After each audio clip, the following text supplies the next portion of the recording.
Dear students, आज हम class 11th के प्रोज सेक्शन के lesson 4 landscape of the soul के सेकंड पार्ट की चर्चा करेंगे। कल हमने इसके एक फर्स्ट पार्ट का एक वीडियो शेयर किया था। आज हम उसी के आगे से अंत तक का सेकंड पार्ट का चैनल वीडियो आपके सामने है। चलते हैं सीधे टेक्स्ट पर। A classical Chinese landscape is not meant to reproduce an actual view, as would a Western figurative painting. A classical Chinese landscape एक शास्त्रीय चीनी भूदृश्य is not meant to reproduce an actual view. Actual view प्रकट करने का कोई अभिप्राय नहीं होता। शास्त्रीय चीनी भूदृश्य चित्रण में वास्तविक दृश्य का चित्रण करना नहीं होता। As would a western figurative painting, जैसा कि पश्चिमी प्रतीकात्मक चित्रों में होता है। Whereas the European painter wants you to borrow his eyes, जहाँ तक यूरोपियन पेंटर चित्रकार का सवाल है, wants you to borrow his eyes, चाहता है कि आप उसकी आंखें उधार में लें, अर्थात उसकी आंख से देखें। And look at the particular landscape exactly as he saw, और किसी भी भूदृश्य को एक पर्टिकुलर व्यू, विशेष दृष्टिकोण से देखें, ठीक उसी प्रकार से जैसा पेंटर ने देखा है।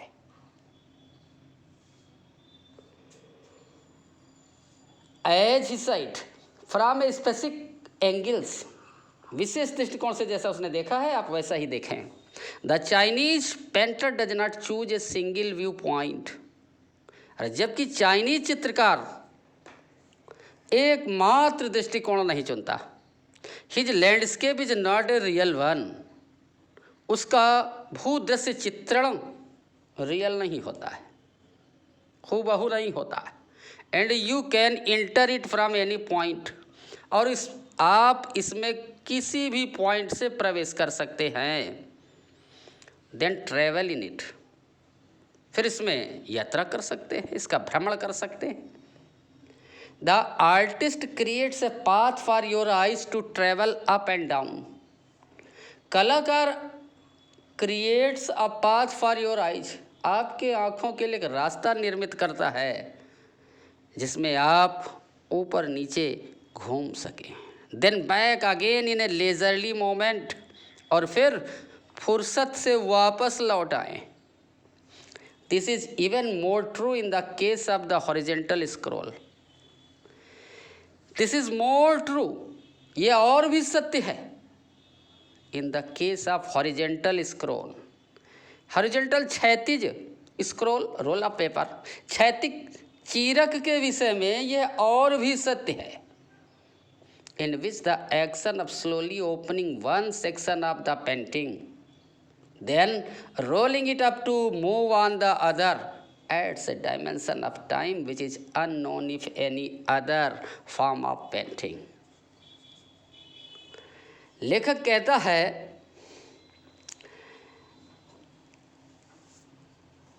in which the action of slowly opening, this is even more true in the case of the horizontal scroll।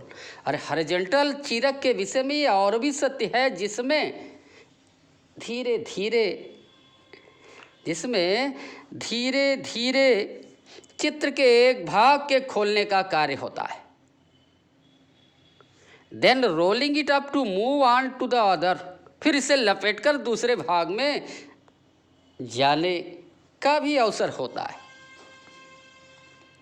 Ads a dimension of time which unknown in any other form of painting, किसी दूसरे चित्रों की अपेक्षा इसमें जो एक भाग से दूसरे भाग में जाने का समय होता है, उसके समय का आयाम जुड़ जाता है। It is also requires the active participation of the viewer, इसमें दर्शक की, दृष्टा की एक्टिव पार्टिसिपेशन की आवश्यकता होती है, सक्रिय भागीदारी की आवश्यकता होती है, which is physically as well as mental, जो शारीरिक रूप से भी होता है और मानसिक रूप से भी। The Chinese painter does not want you to borrow his eyes. Chinese painter ये नहीं चाहता है कि आप उस चित्रकार की आंखों से देखें। He wants you to enter his mind. Chinese चित्रकार चाहता है कि आप उसके मन में प्रवेश करें। इंटर हिज माइंड, उसके मन में प्रवेश करें। The landscape is an inner one, a spiritual and conceptual space. The landscape is an inner one. जो भूदृश्य है वो आंतरिक होता है, और स्पिरिचुअल आध्यात्मिक होता है, एंड कॉन्सेप्चुअल स्पेस, और इसका वैचारिक क्षेत्र होता है। कृपया हमारे चैनल को सब्सक्राइब करना न भूलें और वीडियो का आनंद लेने के लिए अंत तक अवश्य देखें।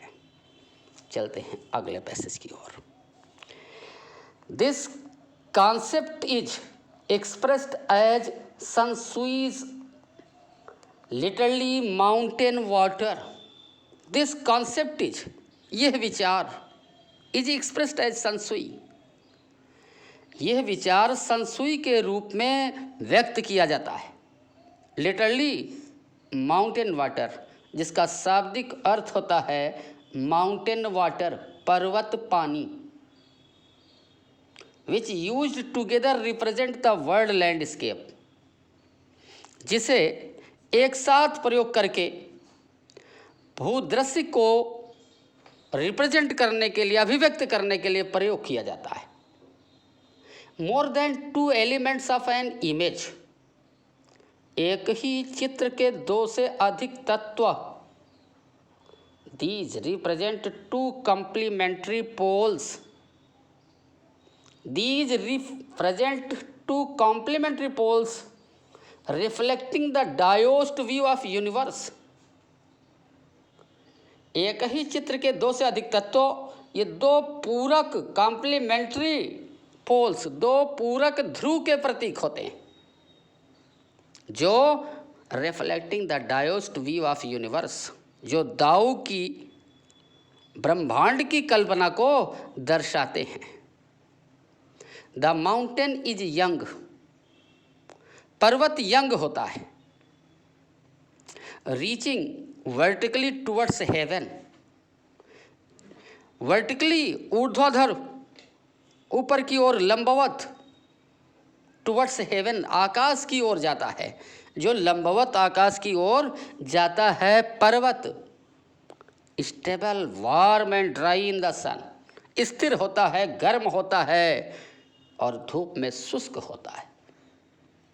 While the water is in, जबकि जल इन होता है। Horizontal and resting on the earth, क्षैतिज होता है, क्षैतिज होता है और पृथ्वी पर लंबवत होता है, पृथ्वी पर पड़ा रहता है, ऊपर की ओर नहीं जाता, नीचे की ओर रहता है, क्षैतिजल होता है, हॉरिजेंटल होता है। Fluid moist and cool, fluid द्रव होता है, मॉइस्ट नम होता है, एंड कूल और ठंडी होती है। The interaction of yin the receptive, the interaction of yin जो ग्रहणशील है,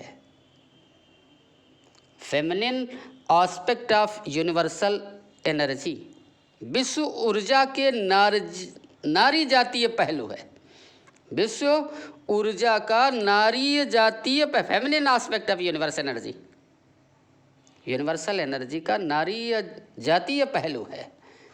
एंड इट्स काउंटर पार्ट, और इसका प्रतिरूप यंग, एक्टिव एंड मैस्कुलिन, सक्रिय होता है और मैस्कुलिन होता है। वो फेमिनिन है, ये मैस्कुलिन है, ये पुरुष जाति का द्योतक होता है। is of course a fundamental nation of Taoism. दाओज्म, दाऊ के लेखक थे। दाऊ के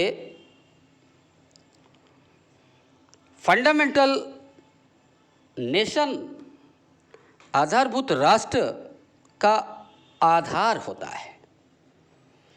What is often overlooked is an essential third element, जिसे अक्सर ओवरलुक किया जाता है, जिस पर ऐसे ध्यान नहीं दिया जाता है। Is an essential third element, ये तीसरा महत्वपूर्ण पहलू होता है। द मिडिल वॉइड, वो होता है मध्य का हिस्सा, शून्य। Where their interaction takes place, जहाँ पर इंटरेक्शन पारस्परिक क्रिया होती है। This can be compared with the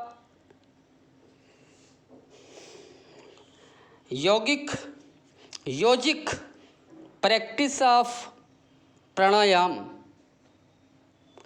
इसकी तुलना योग के अभ्यास में प्राणायाम से की जाती है। इसकी तुलना योग में प्राणायाम से की जा सकती है। योग में प्राणायाम में होता क्या? ब्रीथ इन, रिटेन, ब्रीथ आउट। श्वास को अंदर लिया जाता है, रिटेन रोका जाता है, ब्रीथ आउट, और श्वास को बाहर छोड़ा जाता है। The suspension of breath is the void, श्वास का निलंबन ही शून्य है। वेयर मेडिटेशन अकर्स, जहाँ पर साधना होती है।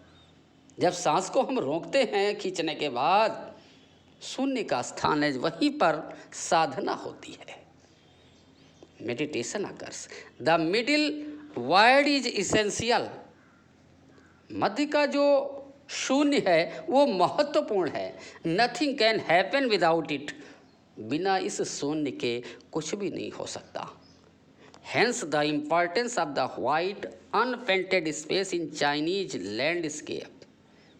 और इसीलिए the importance of the white unpainted space in Chinese landscape, चीनी भूदृश्य में सफ़ेद बिना पेंट किए हुए रिक्त स्थान का बड़ा महत्व है। चीनी पेंटिंग कोई भी होती है तो उसमें सफ़ेद वाइट प्लेस पड़ा रहता है बीच में, जिसका अपना इम्पॉर्टेंस है शून्य का। और अंतिम पैसेज देखते हैं। This is also where man finds a fundamental role.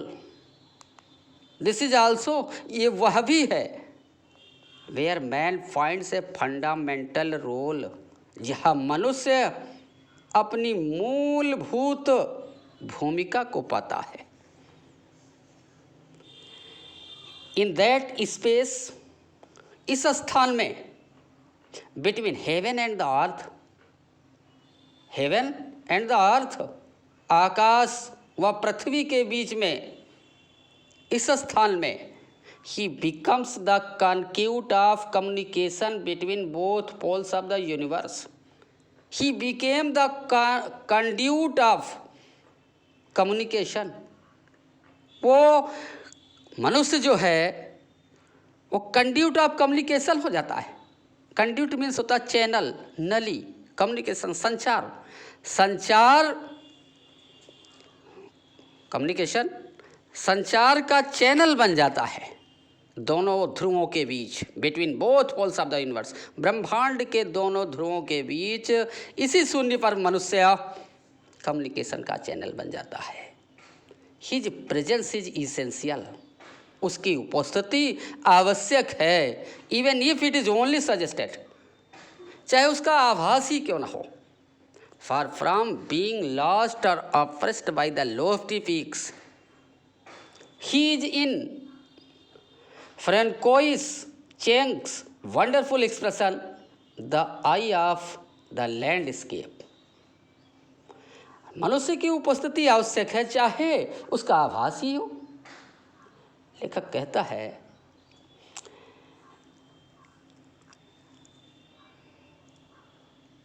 ऊंची पर्वत चोटियों के बीच